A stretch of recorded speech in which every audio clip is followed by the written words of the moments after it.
Savais-tu que plus de 50% des maladies chroniques les plus fréquentes comme le diabète, l'hypertension, les maladies cardiovasculaires et même certains cancers pourraient être évitées grâce à de meilleurs gestes de prévention au quotidien?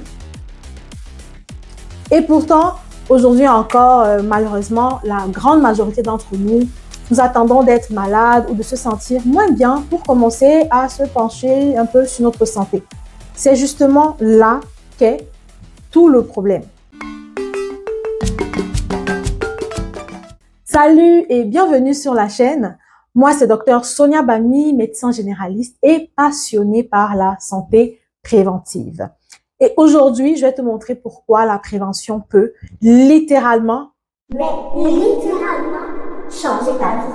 Peut-être certaines vérités vont probablement te bousculer un peu, mais, c'est pour ton bien. Alors, chaque jour dans les hôpitaux, on voit des cas vraiment évitables. Des diabètes diagnostiqués très tardivement avec les complications qui vont avec, alors que des signes de prédiabète étaient déjà présents dans le quotidien de la personne. On voit des AVC chez des personnes de plus en plus jeunes, 7 ans, et qui ignoraient pourtant qu'elles faisaient de l'hypertension artérielle sévère. Et en parlant de ça, je pense particulièrement à un cas. Ce jeune patient, un homme de 42 ans, non-fumeur, pas particulièrement stressé dans sa vie et jamais malade, jusqu'à ce jour où il fait un malaise au travail et il s'évanouit. Ses collègues le transportent à l'urgence inconscient. Diagnostic, il venait de faire un AVC. La prise en charge, heureusement, a été rapide et efficace et puis il s'en est tiré. Mais ces examens, et notamment l'échographie du cœur, nous montrent qu'en fait, il vivait avec une tension artérielle dangereusement élevée et ça, depuis des années. Mais il ne consultait jamais, alors il ne le savait pas. Je me sentais bien, disait-il. La dernière fois qu'il avait pris sa tension artérielle remontait à bien plus de 5 ans. C'est énorme ça.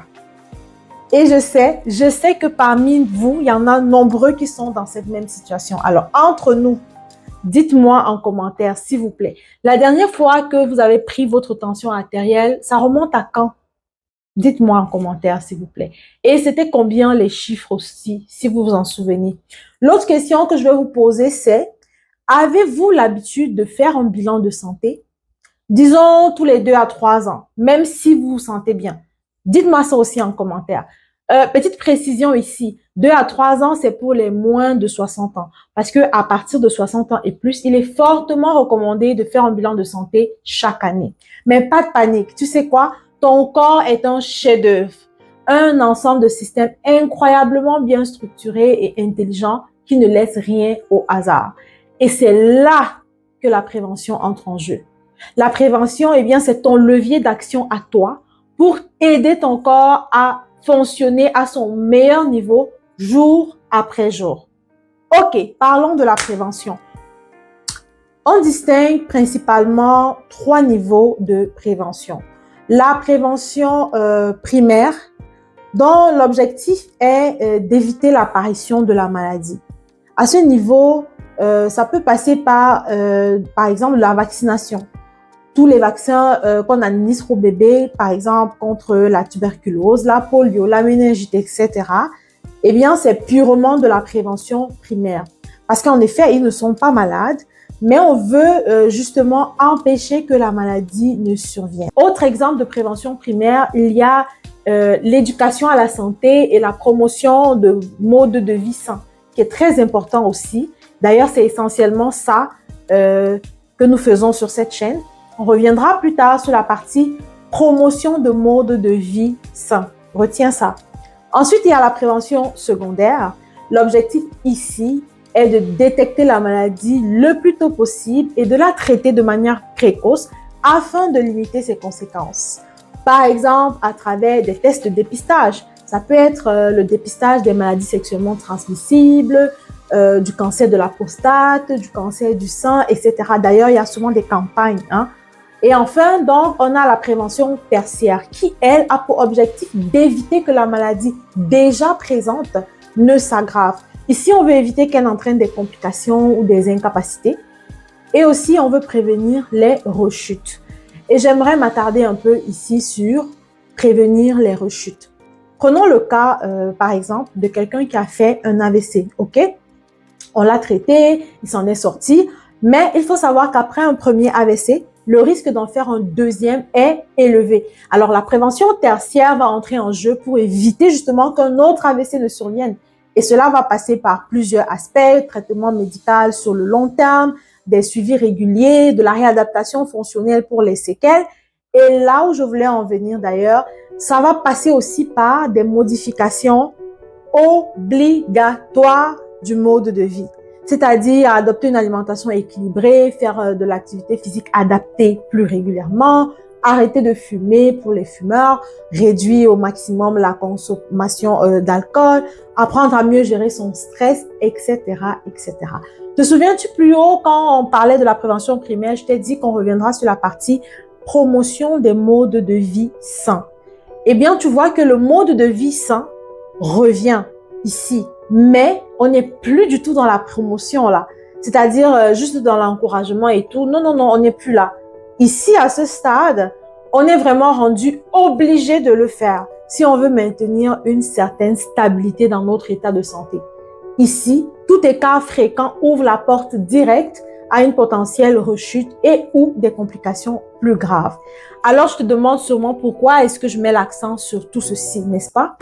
Eh bien, c'est simplement parce que dans la prévention primaire, le premier niveau qu'on a vu tout à l'heure, on a cette liberté psychologique et émotionnelle d'adopter un mode de vie sain par notre propre volonté. Tandis que si jamais on se retrouve au niveau tertiaire, à ce moment-là, c'est malheureusement la maladie qui va nous l'imposer. Et crois-moi, ça n'a plus du tout la même charge psychologique. Le fait de se sentir obligé de faire de meilleurs choix si on veut maintenir une certaine stabilité de son état de santé. Bon, pas de panique. La bonne nouvelle, c'est qu'avant d'arriver au niveau tertiaire ou secondaire, eh bien, il y a justement le niveau primaire où justement tu as toute la capacité de faire ton possible pour éviter que la maladie n'apparaisse. Tout ceci étant dit, la question qui se pose est pourquoi est-ce qu'on agit donc presque toujours si tard? Moi, d'après mes observations, c'est souvent parce qu'on croit que ça n'arrive qu'aux autres. Oui, jusqu'au jour où ça nous arrive à nous aussi, bien sûr. Mais aussi et surtout, énormément de personnes ne sont pas informées, ne sont pas outillées pour comprendre un peu le fonctionnement de leur corps et ainsi mieux gérer leur santé. Si toi, tu te reconnais parmi les personnes qui ont besoin d'être plus informées afin de mieux gérer leur santé, alors félicitations. Sur cette chaîne, tu es parfaitement au bon endroit pour ça. Et tu sais, le plus beau dans tout ça, c'est que tu n'as pas besoin d'être parfait du jour au lendemain, ni de te sentir prêt pour y aller. Il s'agit juste de faire un petit pas vers les bons choix chaque jour. La clé étant de rester intentionnel et constant sur le temps. Voici donc 2 choses simples que tu peux mettre en place dès aujourd'hui. Première chose, si tu as moins de 60 ans et que ça fait plus de 3 ans que tu n'as pas fait un bilan de santé, même si tu te sens bien, je précise, alors il est temps pour toi de le faire. Dès que tu termines cette vidéo et que tu te rassures que tu sois abonné à la chaîne, que tu aies liké la vidéo et l'aies partagée à tous tes proches que ça pourrait aider, alors la prochaine chose qui te reste à faire est de chercher à prendre rendez-vous avec le médecin pour faire un bilan de santé. Dites-moi en commentaire tous ceux qui vont le faire, s'il vous plaît. Deuxième chose, essaye de mieux dormir. Oui, le sommeil. Le sommeil est l'un des nerfs de la guerre de notre santé, mais il est parfois beaucoup négligé. D'ailleurs, dans la prochaine vidéo, on va parler du sommeil. Je t'invite donc à activer la cloche de notification pour ne pas la rater la semaine prochaine. Pour finir, je te rassure, prévenir, ce n'est pas vivre dans la peur ni dans la privation. Pas du tout. C'est juste mieux vivre et donc vivre plus longtemps et avec une meilleure qualité de vie. Je pense que ça vaut le coup et je suis là pour t'accompagner. Ici, tu reprends le contrôle de ta santé. À très vite.